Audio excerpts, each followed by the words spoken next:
ఓం నమ శివాయ. నమో కాళభైరవాయ నమ. నమో రాజశ్యామలాయ నమ. విధాత టీవీ ప్రేక్షకులందరికీ నూతన ఆంగ్ల సంవత్సర శుభాకాంక్షలు. అందరూ కూడా ఆ కాళభైరవుని అనుగ్రహంతో సుఖ సంతోషాలతో ఉండాలని కోరుకుంటూ మీ విశ్వసాయి గురూజీ. ఈరోజు మనం రాశి ఫలాలు చెప్పుకునే ముందు ఓ మాట.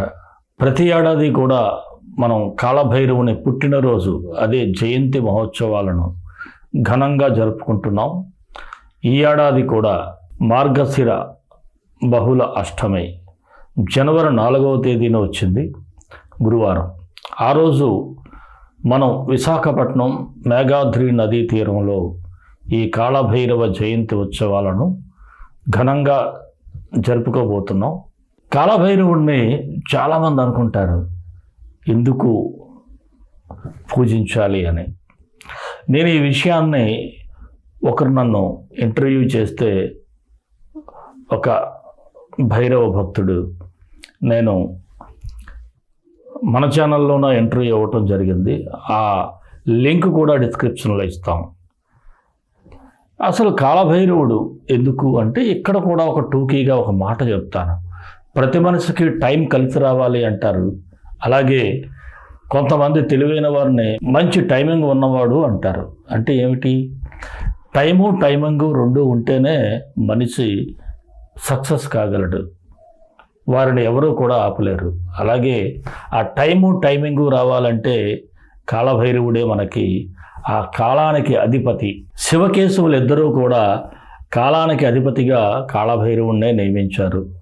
కాబట్టి మనందరం కూడా ఆ కాళభైరవ జయంతిని ఘనంగా జరుపుకుందాం. ఈ జయంతిలో ప్రత్యేకించి ఏమిటంటే, అష్టదిక్కులకు కూడా అధిపతులు అష్టభైరవులు. అందుకే అష్టభైరవ సహిత మహాకాళభైరవ రుద్రహోమాన్ని ఆ రోజు మనం జరుపుకోబోతున్నాం. మీరు ప్రత్యక్షంగా పాల్గొనవచ్చు, లేదంటే పరోక్షంగా కూడా పాల్గొనవచ్చు. ఈ హోమానికి ప్రధానంగా చెప్పుకోవాలి అంటే, శృంగేరి పీఠం నుంచి పల్కట్ శాఖ, అక్కడ వేద పాఠశాల ప్రధానోపాధ్యాయులు బళ్ళాప్రగడ దర్హాత్ శర్మ గారు, ఆయన ఎంఏ వేదంలో డాక్టరేట్ చేశారు. అందుకే డాక్టర్ బళ్ళాప్రగడ దర్హాత్ శర్మ గారి వేద పండిత బృందంచే ఈ కార్యక్రమాలన్నీ కూడా నిర్వహించబడతాయి. ముఖ్యంగా ఈ హోమంలో పాల్గొనే వారికి స్వర్ణాకర్షణ భైరవ యంత్రాలు మీకు అందజేయబడతాయి. గతంలో కూడా పాల్గొన్నవారు ఉంటారు. గత ఏడాది మీరు మరలా పాల్గొనండి. ఎందుకంటే ఆ యంత్రానికి ఒక ఏడాది గడిచింది కదా, మరలా కొత్త యంత్రాన్ని మార్చుకోవాలి. అలాగే కొత్త వారు కూడా ఈ యంత్రాన్ని తీసుకున్నట్లయితే మీ ఇంటిలో ధన సమస్యలు తగ్గే అవకాశాలు ఎక్కువగా ఉన్నాయి. అందుకే మన మహాపాపాలను తీసేసేవాడే కాళభైరవుడు, మన టైంని కలిసి వచ్చేటట్టు చేసేవాడే కాళభైరవుడు. అందరూ పాల్గొని, డిస్క్రిప్షన్లో నేను ఇందాక చెప్పినట్లు ఇంటర్వ్యూ లింక్ ఇచ్చాం. అలాగే ఈ కింద స్క్రోల్ అవుతున్నటువంటి నెంబరుకు మీరు వాట్సాప్ మెసేజ్ చేసినట్లయితే హోమం విశేషాలు, వివరాలు కూడా మీకు తెలియజేయబడతాయి. మీ గోత్రనామాలు వెంటనే రిజిస్టర్ చేయించుకోండి. మరి మీకు తెలుసు, మనం ఎంత గొప్ప ఆధ్యాత్మిక కార్యక్రమం చేసినా అన్న సమారాధన చాలా అవసరం. ఈ అన్న సమారాధన మనం చాలా బాగా జరుపుకుంటాం. ప్రతి పేద వ్యక్తికి కూడా భోజనం పెడతాం. ఆ రోజు భక్తులకు, అలాగే ఆకలితో ఉన్నవారికి కూడా మీ అందరి తరపున కూడా మనం అన్న సమారాధన చేయటం కూడా జరుగుతుంది. అలాగే గోపూజను ఏర్పాటు చేస్తాం. ఇవన్నీ ఎంతో సుందరంగా ఆ కాళభైరవునికి అభిషేకం జరుగుతుంది. అలాగే అష్టభైరవుడి యొక్క మండపారాధన ఉంటుంది. అష్టభైరవులు హోమంలో వారిని అనేకమైనటువంటి తాంత్రిక వస్తువులతో మనం ఈ హోమాన్ని జరుపుకుంటున్నాం. తప్పకుండా ప్రతి ఒక్కరూ కూడా అవకాశం ఉంటే ప్రత్యక్షంగా పాల్గొనండి, లేకపోతే పరోక్షంగానైనా పాల్గొని ఇటువంటి మహత్తర అవకాశాన్ని మీరందరూ కూడా పొందాలని మనస్ఫూర్తిగా మరొక్కసారి కోరుకుంటున్నాను. మరొక్క మాట ముందుగా ఏమిటంటే 2024వ సంవత్సరం రాశి ఫలాలు మన గురువుగారు ఇంకా చెప్పలేదు అనుకుంటారు. కాకపోతే అది తప్పు. ఇది ఆంగ్ల సంవత్సరం, మన తెలుగు సంవత్సరం కాదు. ఉగాది నుంచే చెప్పాలి. ఉగాది నుంచి చెప్పే రాశి ఫలాలు మాత్రమే మీరు చూడాలి, నమ్మాలి కూడా. సరే, మరి మన వీడియోలన్నీ మీకు నచ్చుతాయని భావిస్తాను. అందరూ కూడా మన వీడియోలను అందరికీ షేర్ చేయండి. అలాగే ఎవరైనా సబ్స్క్రైబ్ చేసుకోకపోతే సబ్స్క్రైబ్ చేసుకోండి. ప్రతి వీడియోను కూడా లైక్ చేయండి. మరి రాశి ఫలాల్లోకి వెళ్ళిపోదాం. మిథున రాశి జనవరి 1 నుంచి 15 వరకు ఈ రాశి వారికి ఎలా ఉంటుందో ఒకసారి పరిశీలిద్దాం. మిథున రాశి వారికి యావరేజ్గా ఉందండి. అంటే సాధారణ ఫలితాలే కనిపిస్తూ ఉన్నాయి. ఒక విధంగా చెప్పాలి అంటే దైవ బలమే మిమ్మల్ని కాపాడే పరిస్థితి అయితే ఎక్కువగా ఉంది. అలాగే కొన్ని సందర్భాల్లో చెప్పాలి అంటే మీరు కొన్ని పనులు చేసేటప్పుడు అనుభవజ్ఞులైనటువంటి వారి సలహాలు వినాలి. అంతే తప్ప నా తోటివాడు చెప్పాడు, నా పక్కవాడు చెప్పాడు అని మీరు ముందుకు వెళ్ళినట్లయితే దెబ్బతినక తప్పదు. అలాగే చిరకాల మిత్రులను కూడా కలవటం జరుగుతుంది. ఇక కుటుంబ సమస్యల నుంచి కూడా కాస్త గట్టెక్కే పరిస్థితి అయితే ఉంది. ముఖ్యంగా చెప్పాలంటే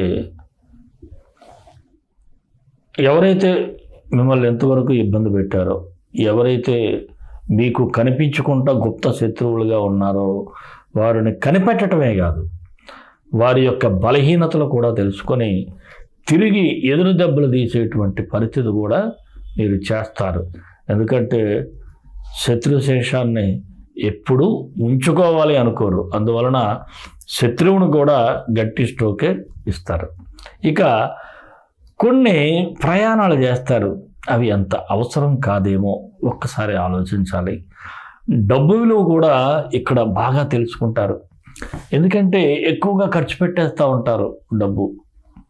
అప్పుడప్పుడు స్నేహితుల కోసం కావచ్చు, ఏదో కొన్ని సందర్భాల్లో గొప్ప కోసం కూడా ఖర్చు పెట్టే పరిస్థితులు ఉంటాయి. దాని నుంచి కొద్దిగా మీరు టైట్ చేస్తూ ఉంటారు. అలాగే నూతన వ్యక్తుల యొక్క పరిచయం కూడా జరుగుతుంది. అది ఏదో ఒక కొద్ది మార్పుకైతే కనిపిస్తూ ఉంది. ఆ మార్పు కూడా జరిగే అవకాశాలు ఉన్నాయి. ఇక గృహ నిర్మాణ ప్రయత్నాలు చేసేవారికి కొద్దిపాటి ఆలస్య సూచనలు అయితే ఉంటాయి. కోర్టు సంబంధించిన వ్యవహారాలు అయితే కొద్దిగా పాజిటివ్గా అంటే సానుకూలంగా అయితే కనిపిస్తూ ఉంటుంది. రుణ ఒత్తిడి అయితే కాస్త ఎక్కువగానే ఉంటుంది. గతంలో ఎవరి దగ్గరైనా మీరు అప్పు తీసుకుంటే తిరిగి చెల్లించాలి అనేటువంటి ఒత్తిడి బాగా పెరిగిపోతూ ఉంటుంది. ఇక కొంతమంది స్థిరాస్తులు కూడా కొనుగోలు చేయాలనేటువంటి ఆలోచన చేస్తారు, సక్సెస్ కూడా అవుతారు. విదేశీ ప్రయత్నాలు ఎవరైతే చేస్తారో వారికైతే కొంత ఆలస్యం అయితే కనిపిస్తుంది. అలాగే వివాహం కాని వారికి వివాహ ప్రయత్నాలు కొద్దిగా ఫలిస్తాయి. నిరుద్యోగులకైతే అవకాశాల కోసం చిన్న ప్రయత్నం కాదండి, చాలా పెద్ద ప్రయత్నమే, భగీరథ ప్రయత్నమే చేయాల్సి ఉంటుంది. ఇక రాజకీయ నాయకులకైతే సాధారణంగా ఉంది. కొన్ని అనుకోని కాల్స్ అయితే మీరు కొద్దిగా మిమ్మల్ని ఇబ్బందులు పెడతా ఉంటాయి. కొన్ని ఫోన్ కాల్స్ మీకు వాళ్ళు ఎవరు చేశారో ఏమిటో మీకు అజ్ఞాతం నుంచి కొన్ని కాల్స్ వస్తాయి. అవి మిమ్మల్ని ఎందుకో టెన్షన్ పెడతా ఉంటాయి. ఇందులో ముఖ్యంగా రాజకీయ నాయకులకి కొద్దిగా జాగ్రత్తగా ఉండాలి. అలాగే ఉద్యోగస్తులకు చూసినట్లయితే బాగుంది, అధికారుల అండ ఉంటుంది, సహ ఉద్యోగుల సహకారం కూడా కనిపిస్తూ ఉంది. ఇక వృత్తి వ్యాపారస్తులకైతే కొద్దిగా అప్రమత్తంగా వ్యాపారం చేసుకోవాలి. ఇతరులపై ఆధారపడకుండా మీ వ్యాపారాలను మీరే చేసుకున్నట్లయితే కాస్త లాభాల బాట పట్టే ఛాన్సెస్ అయితే ఉంది, లేకపోతే నష్టాలు తప్పవు. మరి నూతన పెట్టుబడులు అయితే ఇది శుభ సమయం కాదనే చెప్పాలి. ఒకవేళ తప్పదు అనుకునేవారు మాత్రం వ్యక్తిగతమైనటువంటి జాతకాలను చూపించి మీరు పెట్టుబడులు పెట్టుకోండి. భాగస్వామి వ్యాపారస్తులకైతే సాధారణంగా ఉంది. ఇక షేర్ మార్కెట్లో అయితే దీర్ఘకాలిక పెట్టుబడులకే బెస్ట్ టైం అని చెప్పాలి. రియల్ ఎస్టేట్ వ్యాపారస్తులకైతే కొంత ఆశాజనకంగా కనిపిస్తూ ఉంటుంది. అలాగే ఈ పౌల్ట్రీ ఆక్వా వ్యాపారస్తులు అయితే పర్వాలేదు, కాస్త లాభాలు చూస్తారు. బిల్డర్స్ కూడా కాస్త స్లో మూమెంట్స్ అయితే ఉంటాయి.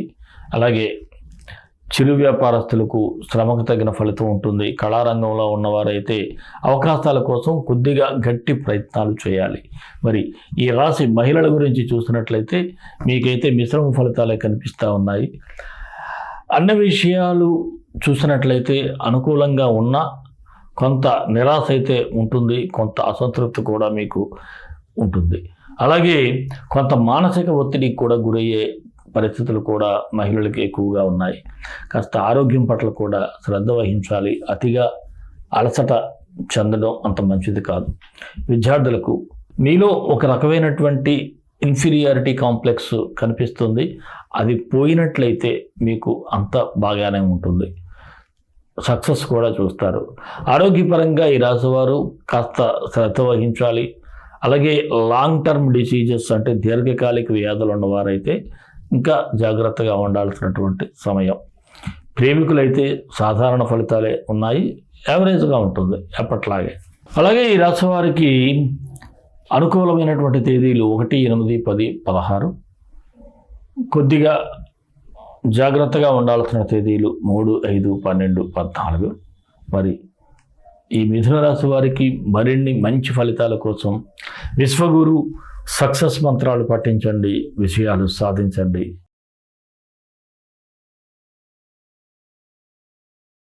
ఈ రాశి వారు ముఖ్యంగా శుక్రుడికి పరిహారం చేసుకోవాలి.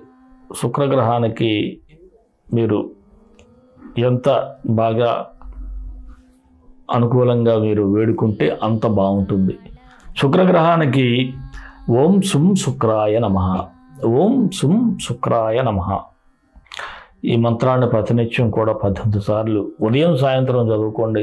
అద్భుతమైనటువంటి ఫలితాలు వస్తాయి. అలాగే అవకాశం ఉన్నవారు మాత్రం ఈ భైరవ హోమంలో పాల్గొనటం మాత్రం మానేయొద్దు. ప్రత్యక్షంగానైనా పరోక్షంగానైనా సమయం కాస్త మీకు ముందుకు వెళ్తుంది, కలిసి వస్తుంది. మరి మన ఇష్టదైవం కాళభైరవుడు, కాళభైరవ గాయత్రి. కాళకాళాయ విద్మహే కాళాతీతాయ ధీమహి తన్నో కాళభైరవ ప్రచోదయాత్. అందరూ కూడా ఆ కాళభైరవుని యొక్క అనుగ్రహంతో బాగుండాలి, అందరూ సుఖ సంతోషాలతో ఉండాలని మనస్ఫూర్తిగా కోరుకుంటూ సర్వే జనా సుఖినో భవంతు, లోకా సమస్త సుఖినో భవంతు. దేశం కోసం, ధర్మం కోసం, భారతీయ సంస్కృతి విలువల కోసం పాటుపడదాం. స్వస్తి.